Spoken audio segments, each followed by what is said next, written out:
You can see the difference in how we measure those examples that I gave you right there. It is night and day. Basically, it all boils down to how you see happiness. Is happiness something far off in the future that you hope to experience maybe someday, but it's just always out of reach? Or is happiness something that you can experience today, right now, as you celebrate the wins that you've already realized? Hi, I'm Chris LeBrun, your host of the Wholistic Productivity Podcast. As someone who's never been afraid of dreaming big and going for it all, I often find myself with a lot on my plate. I'm a husband and father, a nonprofit fundraiser, and an entrepreneur. What I've realized is my view of productivity was pretty toxic. After decades of believing that in order to do more, you had to work harder, I began to see productivity as this beautiful thing.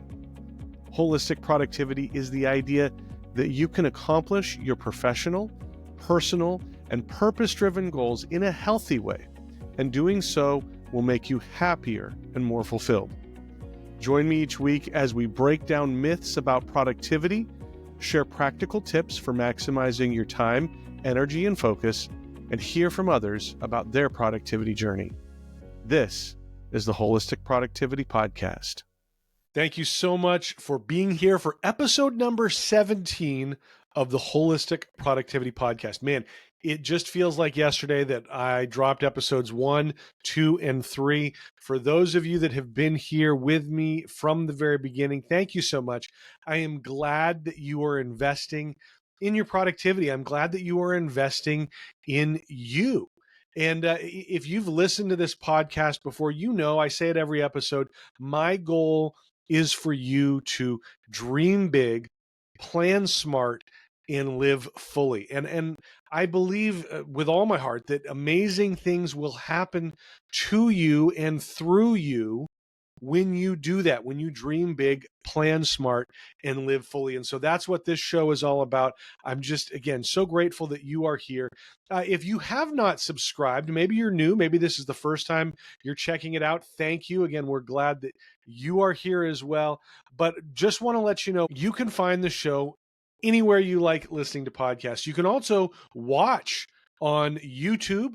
So if you want to watch instead of just listen, again, that is on YouTube. But make sure wherever you are watching the show, listening to the show, that you subscribe, you follow, so you don't miss a single episode. Today is another conversation about mindset. And you may be asking, why do I talk so much about mindset and not just productivity strategies? Well, let's be honest. I'm not the first person to talk about planning your week or the benefits of time blocking.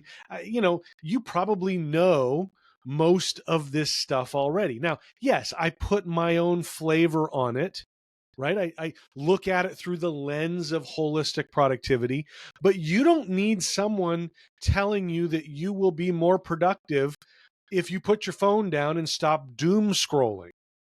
Okay? I don't need to have a whole episode on that. What we do need, all of us, and I'll raise my hand on this as well, what we do need is to shift our mindset so that we can think about productivity and goals and accomplishing things that are meaningful to us from a new perspective.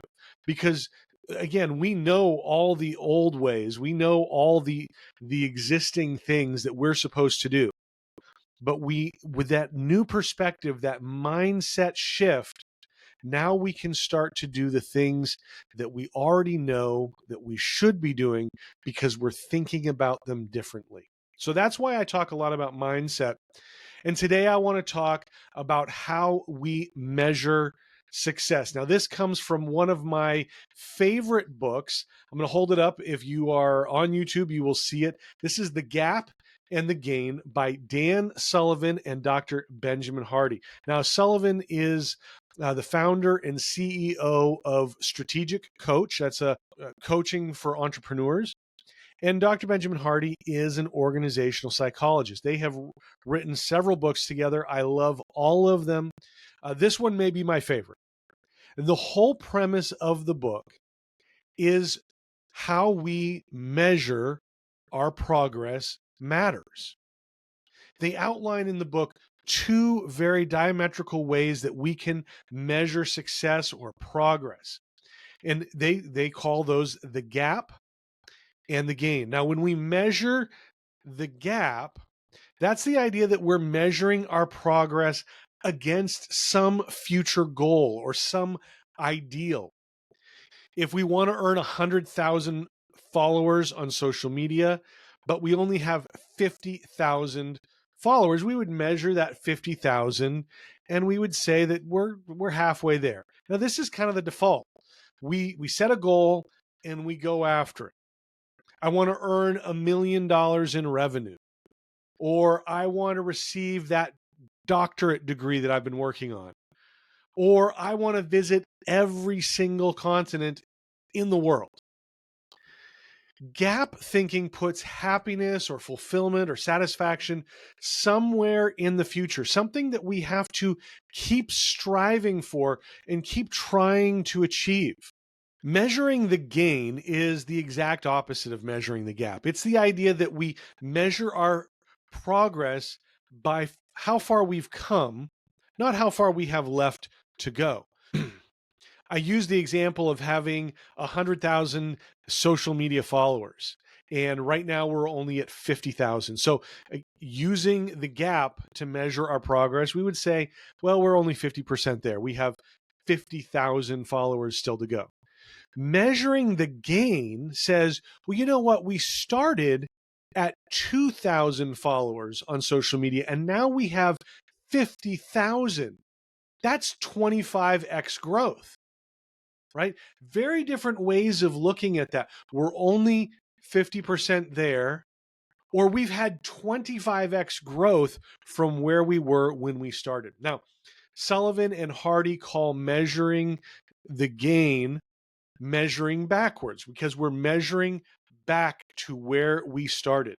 So maybe you haven't reached that $1 million in revenue, but you have reached 10x growth in your revenue every single year for the last 5 years. That's amazing.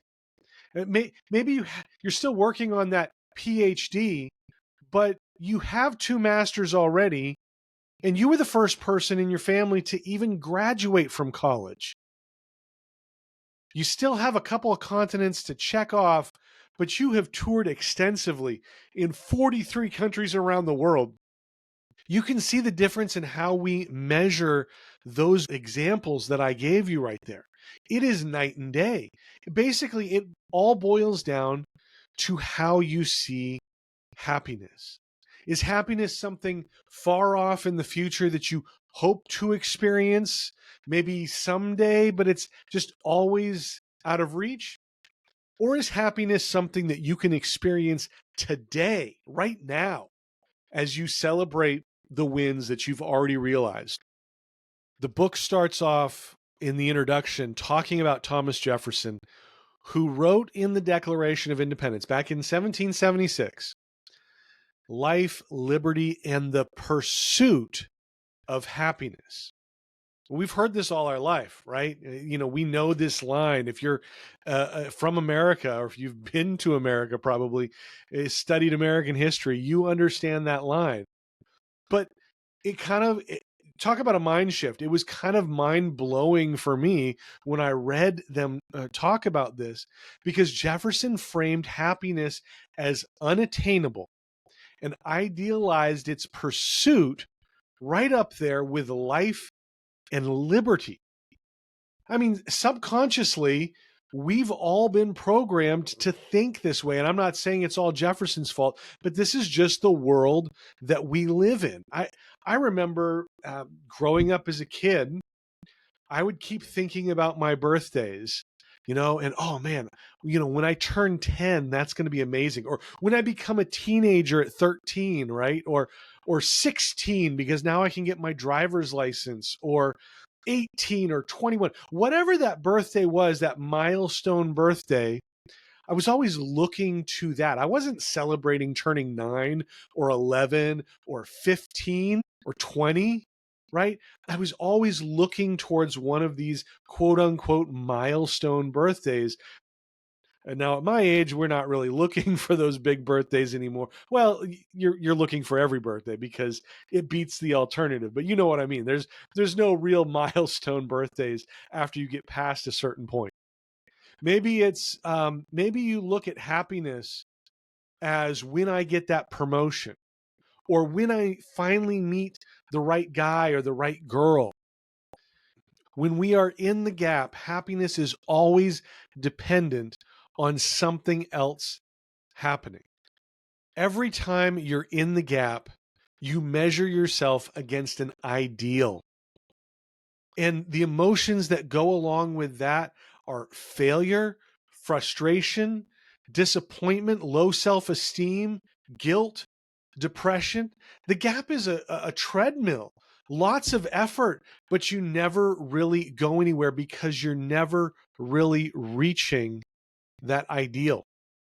On the other side of the coin, when you are in the gain, when you measure backwards against where you have been, now the emotions of being in the gain are success, satisfaction, confidence, high self-esteem, enjoyment, optimism.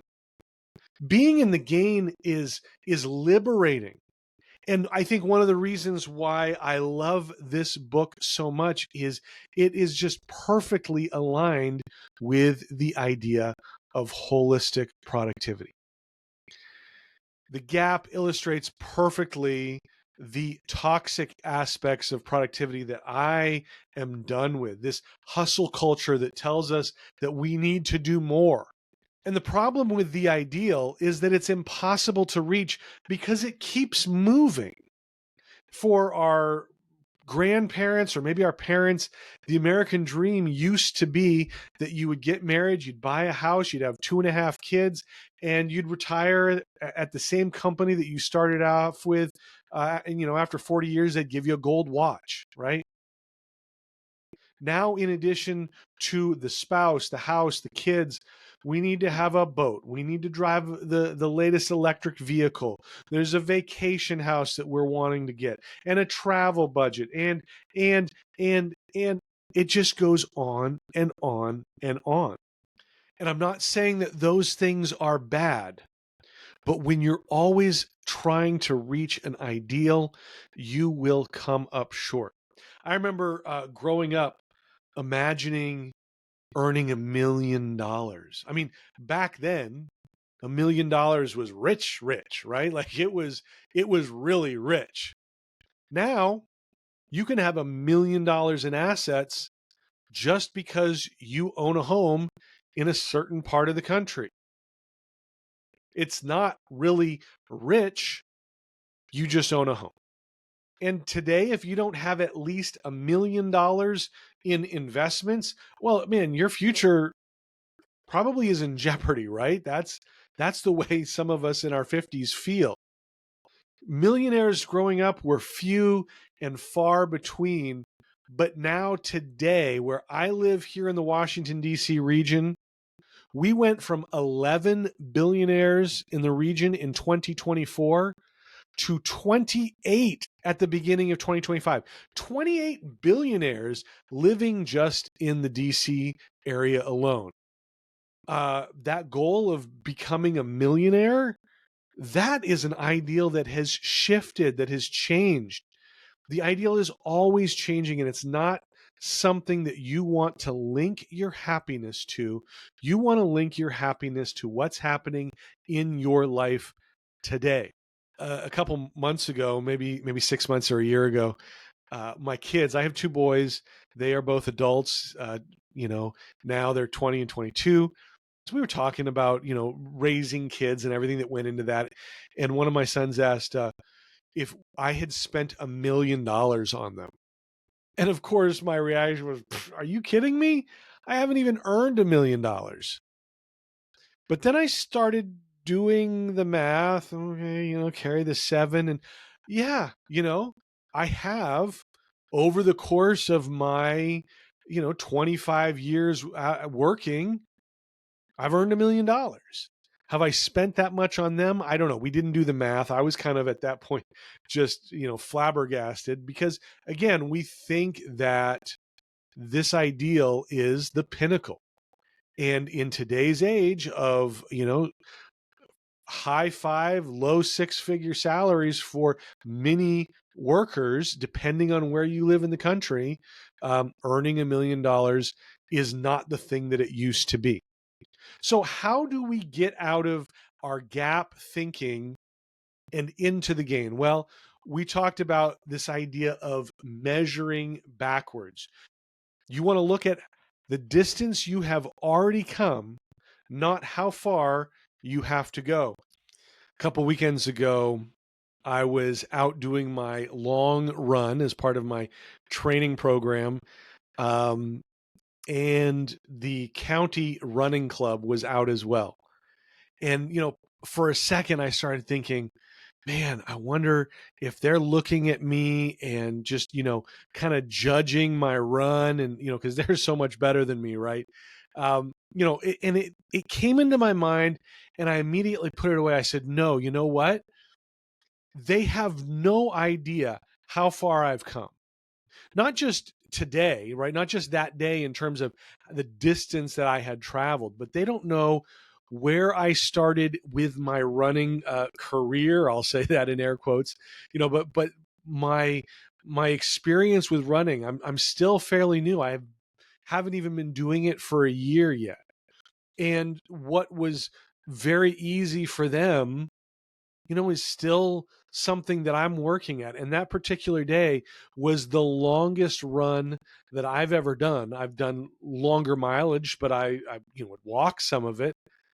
But this was the longest run that I had done. And I was so excited. And I was almost willing to let them take that joy from me by being concerned about what they were thinking. And let's be honest, they were just running out there like I was. They probably didn't even notice me there. But that's what happens when we put that gap thinking in place. So measure backwards, measure how far you've come, not how far you have to go. Another way that you can be in the gain with your thinking is measure 3 wins every day. Now this is plain and simple gratitude. I talk about that all the time. Gratitude helps us rewire our brain. It is so important for your mindset, for your positive outlook, and for you to be in the gain to measure 3 wins every day. Best way to do that is to just keep a little gratitude journal. Write that down every single day. If you're using a planner, you can write it on your daily entry. If you're using the Wholistic Productivity Planner, it's already built in. So there's a section there for your gratitude every single day. And that is another fantastic way to be in that gain thinking. And then the last tip is just transform every experience into a gain. Look for the positive in every situation. And that requires ownership of your experience. And I'm sure you've heard this said before, but it is absolutely true. You can't control what happens to you, but you can control how you react to that. And I'm not saying that that's easy and it's something that happens overnight, but when you catch yourself having those negative thoughts, those gap thoughts, change the narrative, correct your thinking, and take ownership of that and look for the positive. Look for the things that you are grateful for. Do not let others define your success. So let's recap what we talked about in this episode today. Mindset is so important because all of us, on some level, we know what we're supposed to do, but mindset helps us to think differently so that we can actually put those things into practice and do them to help us be more productive. So we talked about the book, The Gap and the Gain. That is by Dan Sullivan and Dr. Benjamin Hardy. And they say that there are 2 ways to measure our progress. Being in the gap measures how far we still have to go to reach some ideal goal. Whereas the gain measures backwards against what we've already accomplished and how far we've come. Gap thinking is how we've been programmed to think our entire life, that happiness is something that we pursue, but we may not ever achieve. And the reason for that is because the ideal that we are chasing is always changing. It's that treadmill that leads to a lot of negative gap thinking. Gain thinking is a lot harder to do. It's not natural for us. And so you have to practice it.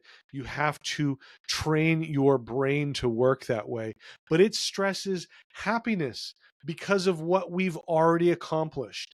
And we want to celebrate those moments. We measure what we've already accomplished by measuring backwards. Being in the gain is always empowering and comes with positive emotions and thoughts.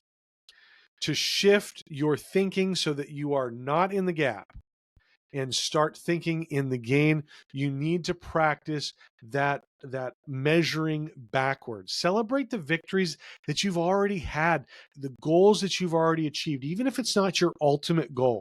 Celebrate those victories.